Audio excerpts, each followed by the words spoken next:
नमस्कार, मैं अंशु और मेरे सहपाठी गण आप सभी का स्वागत करते हुए आज हम एक नाटक प्रस्तुत करने जा रहे हैं जिसका शीर्षक है बेटियों का समान अधिकार। आइए देखते हैं, जब एक परिवार में बेटी जन्म लेती है तो उस परिवार में कैसा तूफान आ जाता है। पहला दृश्य अस्पताल से शुरू करते हैं।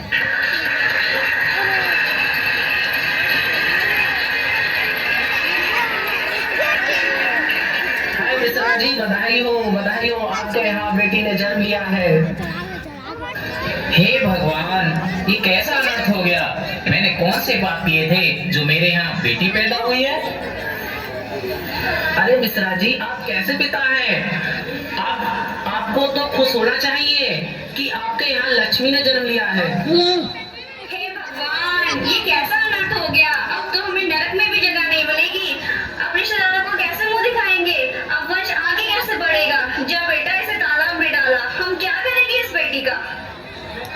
नहीं, मैं तुम्हें ऐसा नहीं करने दूंगा, क्योंकि ऐसा करना पाप है।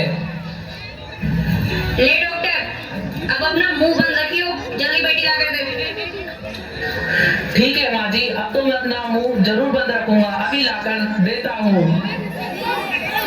लीजिए माँ जी। ले बेटा, जा इस मनुष्य को तालाब में डाला। जी माँ जी, अभी जाता हूँ। नहीं, अरे मेरी बेटी को कहाँ ले जा रहे हो। इसे तालाब में फेंकने जा रहा हूँ, तू चुप कर। नहीं, इसे मत मारो। इस मासूम की क्या गलती है। मैं आपके पैर पड़ती हूँ, इसे मत मारो। चल हट पीछे को, इसे कोई हक नहीं है जीने का। चल हट।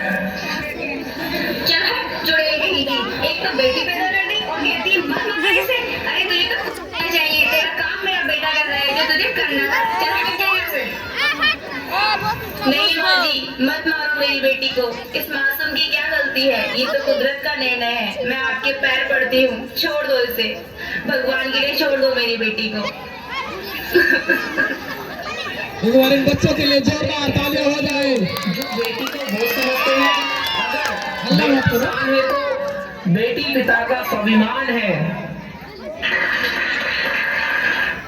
एक तरफ हमारे देश में बेटियों को लक्ष्मी समझा जाता है और वहीं यदि खुद के घर में बेटी पैदा हो तो उसे मार दिया जाता है। ये कैसा न्याय है। एक तरफ बेटियों को पंख लगा दिए गए हैं तो दूसरी तरफ उनके पंख काट दिए जाते हैं। ये कैसा न्याय है।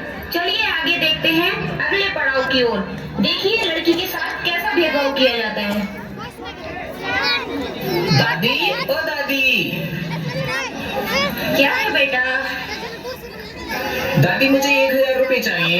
मुझे दोस्तों के साथ पार्टी में जाना है आज। पर बेटा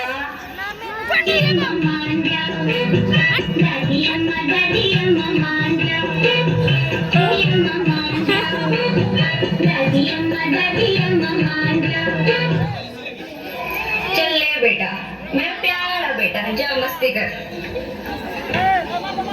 दादी माँ, ओ दादी माँ। हाँ, क्या बात है।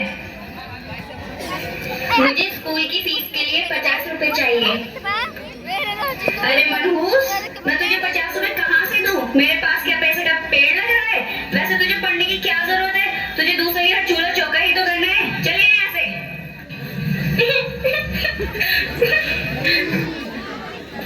देखा भाइयों, किस तरह भेदभाव किया जाता है बेटियों के साथ। एक तरफ तो बेटे को 1000 रुपए दे दिए मस्ती करने को और दूसरी तरफ बेटी को पढ़ाई के लिए 50 रुपए तक नहीं। क्या बेटियों को पढ़ने का अधिकार नहीं। बेटी को भी पढ़ने का समान अधिकार है और बेटी की पढ़ाई के बिना ये समाज अंधकार है। अब आगे देखो होता है क्या। तीसरा दृश्य विवाह के समय। कविता, ओ कविता। जी दादी। चल मेरे साथ, तुझे लड़के वाले देखने आए हैं। नहीं दादी माँ, मुझे नहीं करनी शादी। अभी मेरे पढ़ने की उम्र है, मुझे नहीं करनी शादी। चल चुपचाप, बड़ी आई पढ़ने वाली। छोड़ दो मुझे दादी माँ, छोड़ दो मुझे। ये आप क्या कर रहे हैं। आप इसकी शादी इतनी छोटी सी उम्र में कर रहे हैं। अभी तो इसके पढ़ने लिखने की उम्र है और साथ ही गैर कानूनी है। ये पढ़ने में बहुत अच्छी है। कुछ बनना चाहती है, इसे अभी पढ़ने दो। ओ मास्टर जी, क्यों? मेरी बेटी है, मैं जो चाहूँ वो करूँ, मेरी मर्जी।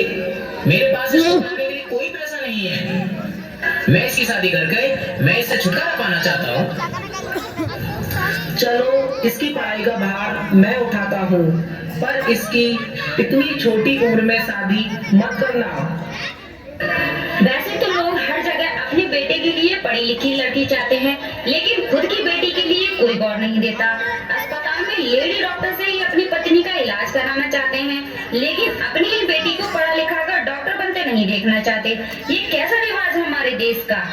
आप सभी से मेरा हाथ जोड़कर अनुरोध है कि हमें अपने बेटे और बेटी में कोई भेदभाव नहीं करना चाहिए। हमें बेटा और बेटी को समान अधिकार देना चाहिए।